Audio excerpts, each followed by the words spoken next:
Okay, today we're going to be tying up a Barr's emerger. I've got a, I think this is a size 14, kind of scud hook here in the vise. And I'm just tying it this size just so that it's a little bit easier to see. Usually I would be tying this on a 20, 22, 24. A great pattern. One of the emerger patterns that I actually turn to quite a lot. So I'm just going to take the thread about that far down. For tail, I'm just anything will kind of in this brown will do. I've just got a piece of kind of this brown hackle, and I'm going to grab 8 or so fibers. We're going to use those for our tailing material. So go ahead and kind of clip that off just like that. Go ahead and tie it in. Then I'll go ahead and adjust for length after I get a couple of turns in on the top of the hook here. It's a little bit long, so I can just draw those fibers back a little bit. And with that, I'm going to be all right. I'm going to go ahead and take that forward. Help us out a little bit with our taper. I'm going to take that down and about around the bend of the hook a little bit here. So primarily right now what I want to do is keep these on the top.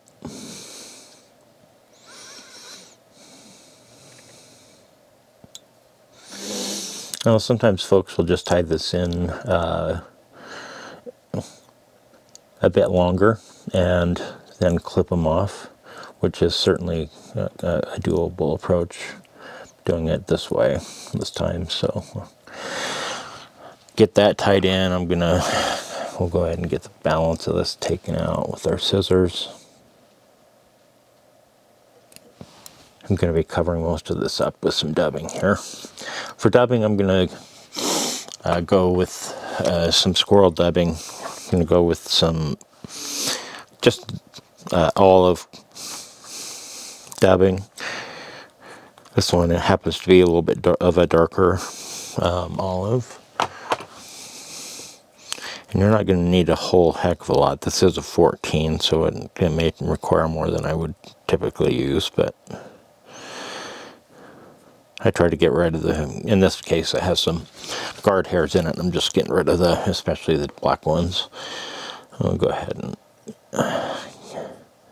get this started on my thread here, and you can see we've got this olive dubbing. I've got some extra thread there that will allow me to bring this back down to around the bend of the hook where that tail is starting and get a nice good wrap there to start the pattern, and then we will just work our way up.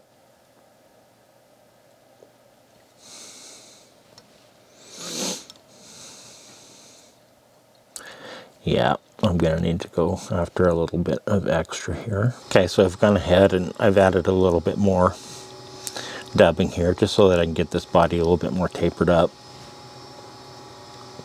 We're going to bring that right up to the point where I want my abdomen to be finished.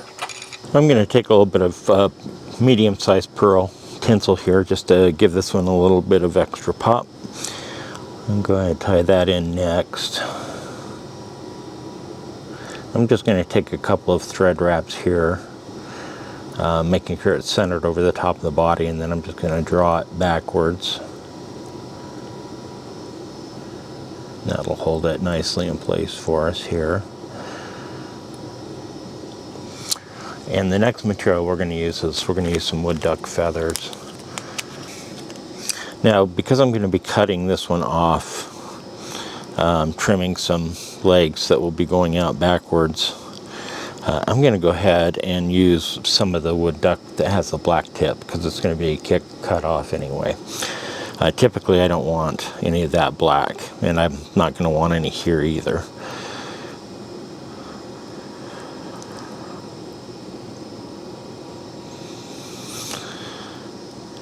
So I've got those perpendicular to the shaft. I don't need the tips to line up again because I'm cutting. So I'm just going to pinch the fibers here. I'm going to grab this side of the feather and just pull, and we'll have that. You'll notice the kind of curly ends that are left exposed when you rip it off the stem, and you can just clip those off. You don't have to, but the OCD side of me always wants to. So once I've got those clipped off, I'm going to go ahead and do the same thing here. I'm going to tie those into place. This is going to be my wing case and my legs on this emerger pattern. I don't fish with emergers nearly as much as I probably should. I know they're really effective, but somehow I just never do. And I'm going to do what I usually do here as well. I'm going to just draw those fibers back.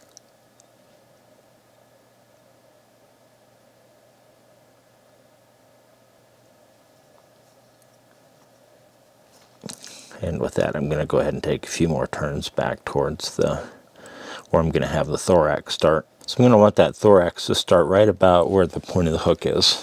So sometimes it's helpful to just let your thread dangle like I'm letting it here, to just make sure I've got the length that I want. For the thorax, I'm going to go back to my squirrel again, my squirrel dubbing here, and I'm going to use a gray squirrel dubbing for the thorax here.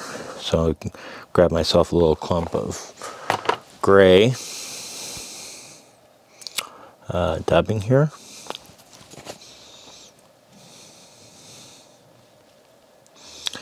Go ahead and just finger dub that right onto my thread here. Create a little dubbing noodle. Want to make sure I get some good wraps right back, like as I always do, right where that feather is starting, and then I can work my way up a little bit more towards the eye of the hook here.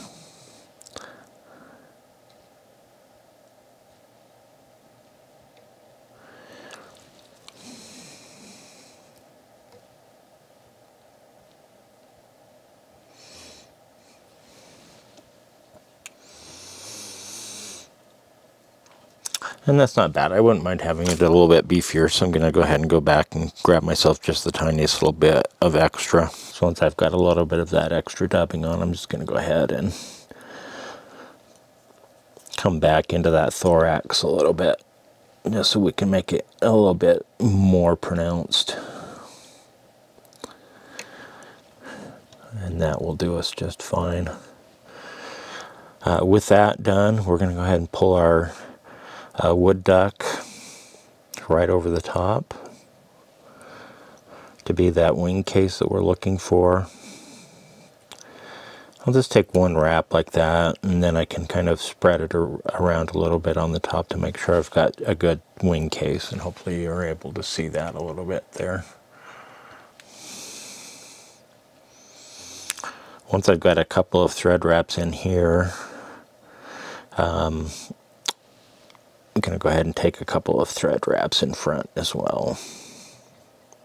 So with my wood duck feathers going kind of straight up here, I'm going to do the best that I can to divide that into two equal portions. So they'll be going over back down each side of the hook. You can see I've kind of got that spread out a little bit in a V. I'll pull some on this side. I'll pull some on, so one side is closer to the hook, one side is closer to me. I'm going to pull those straight back. And once I have those pulled straight back like that, I'm going to go ahead and take some thread wraps moving up a little bit, and that's going to help hold those into place a little bit backwards here. So it should be looking something like that. So plenty of material there for the legs. And now our last step is we're just going to take this pearl tinsel. We'll take that and we'll have that set right over the wing case here. I can go ahead and pull on that fairly tight because it's locked in and it's pretty strong material. So I'll just take a few thread wraps to kind of lock it in place. I'll pull it backwards like this and get a couple of wraps right behind the eye of the hook here. from there I can just reach in with my scissors and we'll go ahead and cut the balance of that material off.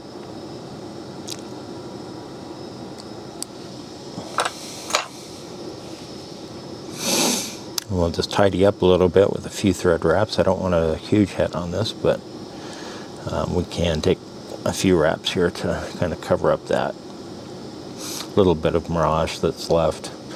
And with that, I'm just going to go ahead and grab my whip finisher.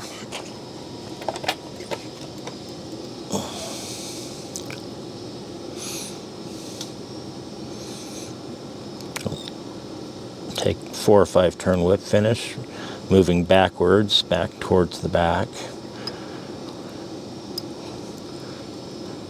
Now that I've got that in place and tightened, I can turn my fly kind of sideways and use that nice little end here to actually break that off. So for the wings, I'm going to want them about the length of the, just a little bit longer than the thorax here. So I'm just going to pull those, I pull them both together. Just helps us make it one cut and helps us make sure that they're both about the same length. So we'll just come in here with our scissors just like that. So after I kind of just poke those a tiny bit, they'll kind of flare out like you can see here. And that's it.